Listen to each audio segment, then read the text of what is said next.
Alors, nous allons maintenant parler des vues. Donc les vues, c'est tout simplement la partie qui vous permet de générer le code HTML qui sera visible par les utilisateurs. Donc dans le précédent chapitre, on avait par exemple fait un petit die pour afficher du code. Mais que se passe-t-il si je ne mets rien?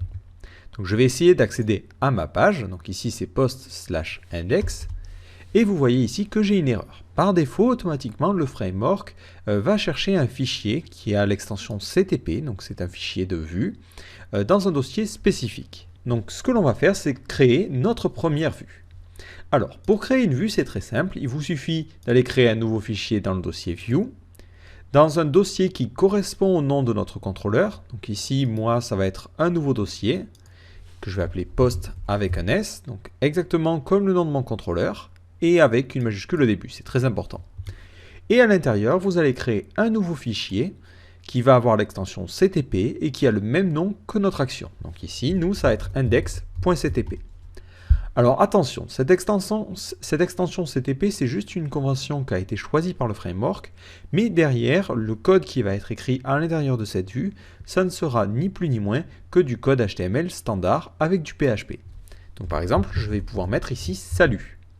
Donc si à l'intérieur vous voulez mettre du code PHP, vous pouvez tout à fait. Si par exemple vous voulez mettre echo marque, automatiquement, si j'actualise ma page web, vous voyez que ça met bien salut marque. Donc à l'intérieur de ce CTP, il n'y a pas de moteur de template spécifique, on écrit tout simplement du PHP. Alors, en revanche, vous vous dites peut-être c'est bizarre parce que j'ai écrit ici que salut marque et vous voyez que tout autour j'ai du code HTML qui est déjà écrit. Si je regarde au niveau du code source, je vois que j'ai tout un code HTML autour de mon salut marque. Alors ça vient tout simplement du fait que par défaut, lorsque l'on charge une vue, CakePHP se charge de l'incorporer dans un template. Alors si je regarde un peu ce dossier View, vous voyez qu'il est déjà pas mal rempli. Il y a déjà pas mal de fichiers. Alors d'abord, on a un dossier Elements. Dans ce dossier-là, on va pouvoir mettre des morceaux de vue. Par exemple, un menu, une sidebar, ça sera des éléments. Ensuite, on a un dossier Emails. Dans ce dossier, on va pouvoir mettre les vues qui vont correspondre aux emails que notre application va envoyer. Donc là, pour l'instant, on ne s'en occupe pas. Errors va contenir tout simplement les vues qui correspondent aux erreurs 405, aux erreurs de notre application, comme par exemple la page d'erreur 404 ou autre. Donc là, c'est déjà des fichiers qui ont été créés par le framework, que vous pourrez modifier si vous en avez besoin. Ensuite, on a un dossier Helper, donc ça on en parlera plus tard par la suite. Et ce fameux dossier Layout. Donc c'est ce dossier qui nous importe. En fait, dans notre framework, notre vue va être inclue dans un template. Et ce template est disponible ici. Donc il y a différents templates correspondant à différents éléments de notre application. Donc nous, le template que l'on va modifier, c'est ce default.ctp. Donc dans ce template default.ctp, on a tout le code HTML qui est ici affiché. Donc moi, ce que je vais faire, je vais le supprimer. Et si j'actualise ma page, vous voyez que je ne vois plus rien. Je ne vois plus de contenu HTML, mais je ne vois pas non plus le contenu de ma vue. Alors, on va reprendre les étapes une par une. Donc alors, ce que je vais faire, je vais tout simplement créer le code HTML standard. Alors ce que je vais faire, je vais récupérer le bootstrap de Twitter qui va nous servir de base. Donc j'ai créé ici différents fichiers. Donc je vais insérer le JS, le CSS et les images dans mon dossier Webroot de mon application. Donc ici dans CakePHP, je vais dans app, Webroot, et là j'ai tous les fichiers qui sont accessibles dans mon application. Donc dans mon CSS, je vois que j'ai un CSS par défaut qui est utilisé par CakePHP. Je vais mettre les CSS du bootstrap de Twitter. J'ai aussi un dossier JS, je vais copier les JS de mon bootstrap si j'en ai besoin. J'ai un dossier IMG, donc là, je vais de la même façon copier mes images. Voilà. Donc maintenant, ce que je vais faire, je vais prendre le code HTML de notre Twitter bootstrap et le coller dans mon template. Voilà. Donc si maintenant j'actualise ma page, vous voyez que je vois bien mon contenu HTML, mais évidemment il y a différents problèmes. Alors si je vais tout au début, le premier problème que j'ai, c'est ici. J'ai besoin de charger mon CSS. Donc évidemment, je peux mettre directement l'URL, comme ceci, en faisant /cakephp Slash, ensuite, c'est dans mon dossier CSS. Et là, c'est le fichier, alors pas Bootstrap Responsive, mais tout simplement Bootstrap. Mais si j'actualise ma page, vous voyez que mon code CSS a bien été chargé. Alors en revanche, le problème c'est que si jamais j'ai besoin de déplacer mon site, ça ici, c'est pas forcément très pratique d'avoir mis l'URL en dur. Donc ce que l'on peut faire, c'est utiliser ce que l'on appelle des helpers. Donc à l'intérieur de la vue, on a accès à ce que l'on appelle des helpers. Donc ça correspond effectivement à ce dossier dont on en avait parlé, mais par défaut, en fait, dans les vues, on a plusieurs helpers qui sont déjà prédéfinis. Par exemple, on a un helper qui permet de générer du code HTML. Ce helper, il s'appelle tout simplement HTML. Donc ici, si je fais echo vis HTML, j'ai accès à mon helper. Alors ce que je peux faire, c'est mettre un petit debug, comme je l'avais fait dans mon contrôleur, pour voir un petit peu à quoi correspond cet objet-là. Donc je sauvegarde, et si j'actualise, vous voyez que j'ai bien une instance de la classe HTML helper, et à l'intérieur, j'ai différentes propriétés. Et surtout, j'ai accès à différentes fonctions. Donc si vous voulez connaître la liste des différentes fonctions, encore une fois, il suffit de se référer à la documentation. Si vous revenez à la liste des classes, vous cherchez HTML helper, et vous allez voir que vous avez différentes méthodes qui vous permettent de générer du code. Donc nous, ce que l'on va faire, c'est utiliser cette méthode-là, CSS, qui nous permet tout simplement d'inclure du CSS. Donc là, plutôt que mettre ma ligne que j'ai mis ici, je mets echo vis HTML, mon helper, la méthode CSS suivie du nom du fichier. Donc je n'ai pas besoin de mettre d'extension ni rien. Automatiquement, vu que j'appelle cette méthode-là, il va générer ce code-là en allant chercher dans le bon dossier CSS. Et s'il voit que je n'ai pas mis d'extension, il rajoutera l'extension .css. Voilà, donc je sauvegarde, je vois bien que ma page n'a pas changé. Et si j'affiche au niveau de mon code source, je vois bien qu'il a généré cette ligne-là. Donc vous voyez que c'est beaucoup plus pratique parce que je vais pouvoir déplacer mon site sans problème. Donc là, je charge Bootstrap et je charge aussi Bootstrap-responsive.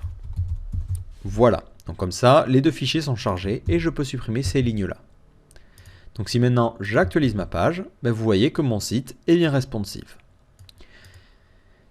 Alors, je descends un petit peu. Ici, je vois que j'ai tout un code que j'avais copié. Alors, je vais l'écourter un petit peu plus, histoire qu'on ait juste la navbar.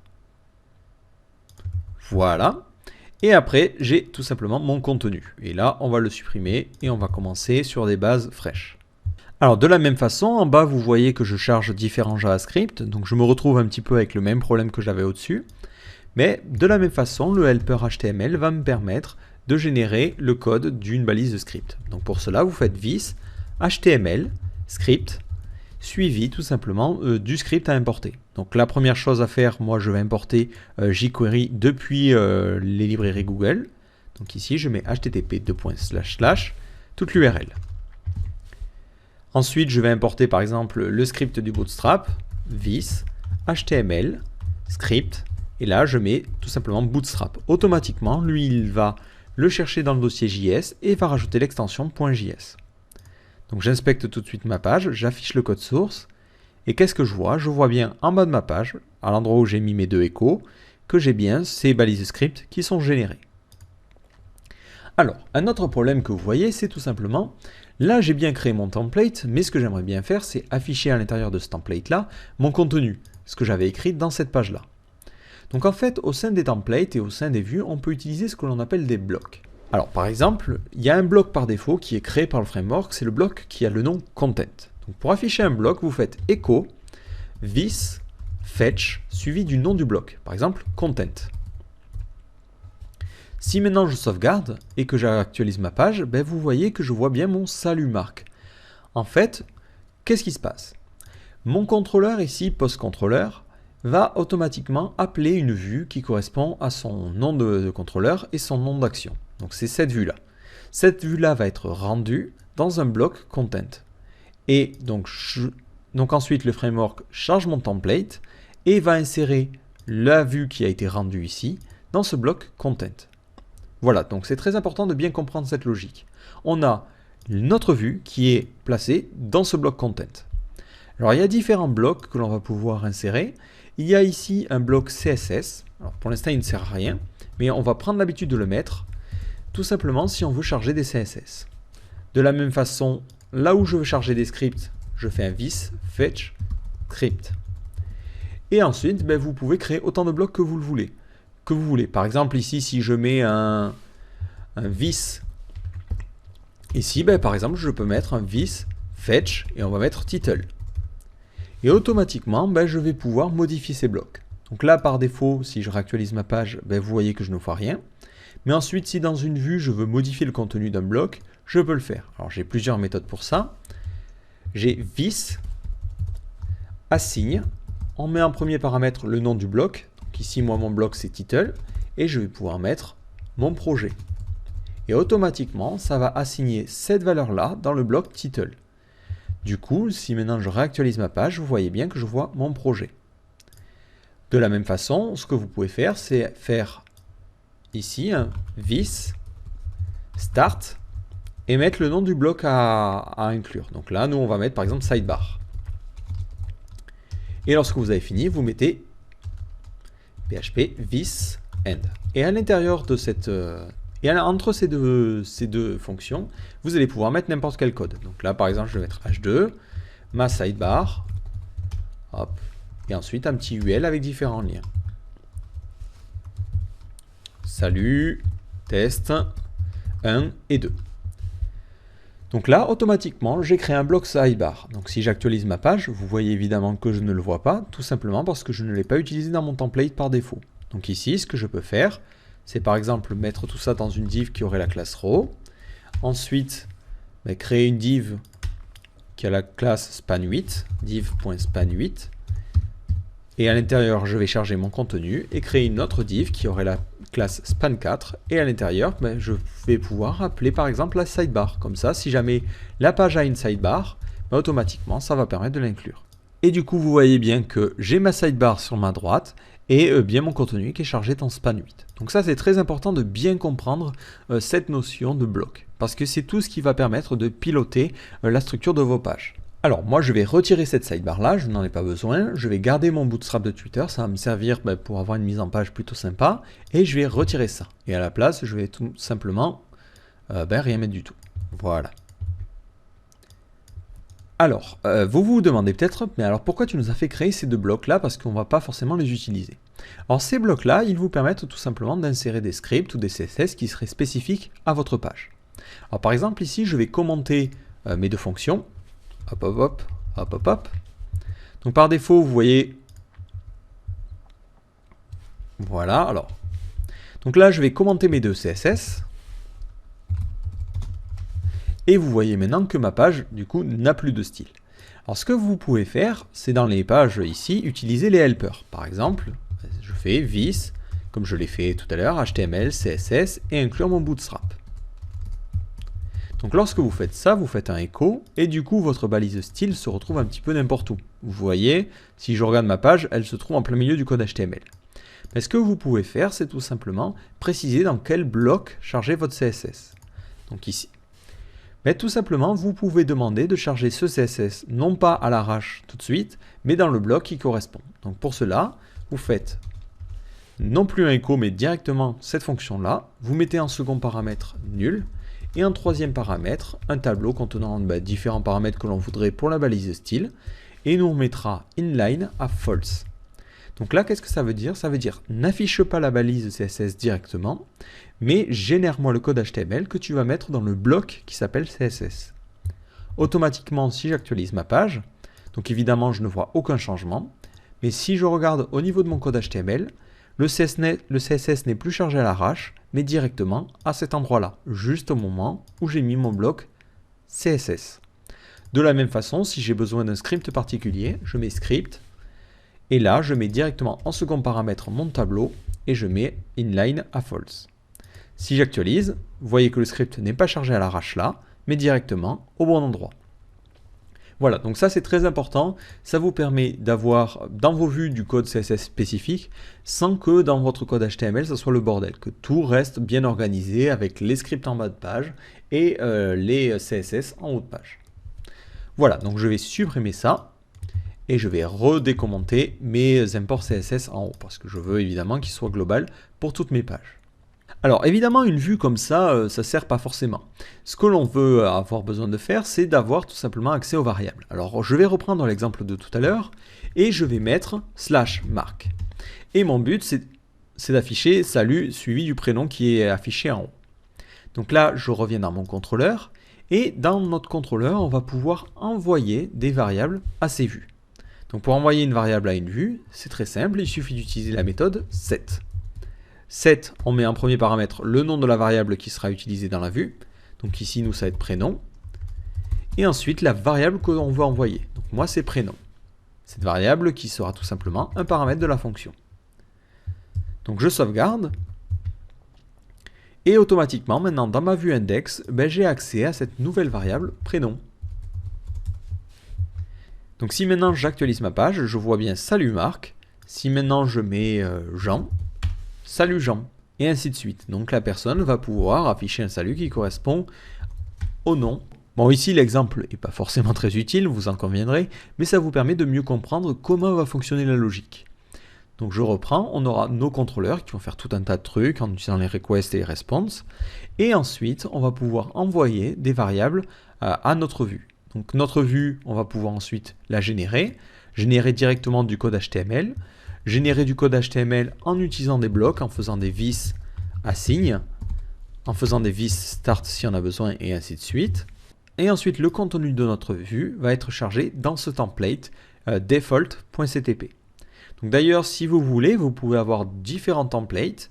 Si vous voulez changer d'un template à l'autre, au niveau des contrôleurs, lorsque vous le souhaitez, vous pouvez faire un vis layout et choisir le layout à utiliser. Par exemple, par défaut, c'est default. Si vous mettez nul, hop, ça retire le layout et ça charge directement votre vue. Si vous voulez mettre un template différent, par exemple un template de Noël, vous mettez Noël. Et automatiquement, ça chargera le template Noël. Bon, moi ici, il n'existe pas, donc ça renvoie évidemment une erreur. Mais voilà, c'est pour que vous compreniez bien un petit peu comment tout est piloté. Donc voilà, là on a vu vraiment les bases qu'il y a à connaître sur les vues. Donc évidemment, on va développer ça par la suite. Mais je veux vraiment rester sur des notions simples pour progresser plus tard dans les différents chapitres. Alors, pour créer une vue, c'est très simple. Il suffit de créer un fichier avec l'extension .ctp. Donc attention, c'est une extension spécifique avec PHP, mais derrière, ça reste du PHP classique. Donc le fichier doit être nommé en fonction de ce que l'on a dans le contrôleur.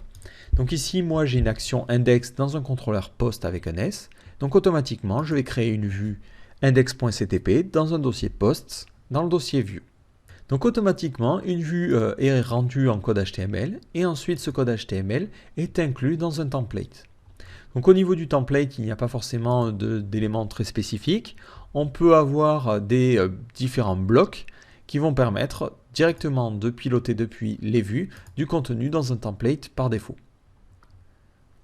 On a aussi vu l'utilisation des helpers. Donc là, pour le moment, on a seulement vu le helper HTML, mais vous allez voir dans les prochains chapitres, nous allons utiliser des helpers un petit peu plus avancés, comme par exemple un helper form qui va nous permettre de générer des formulaires.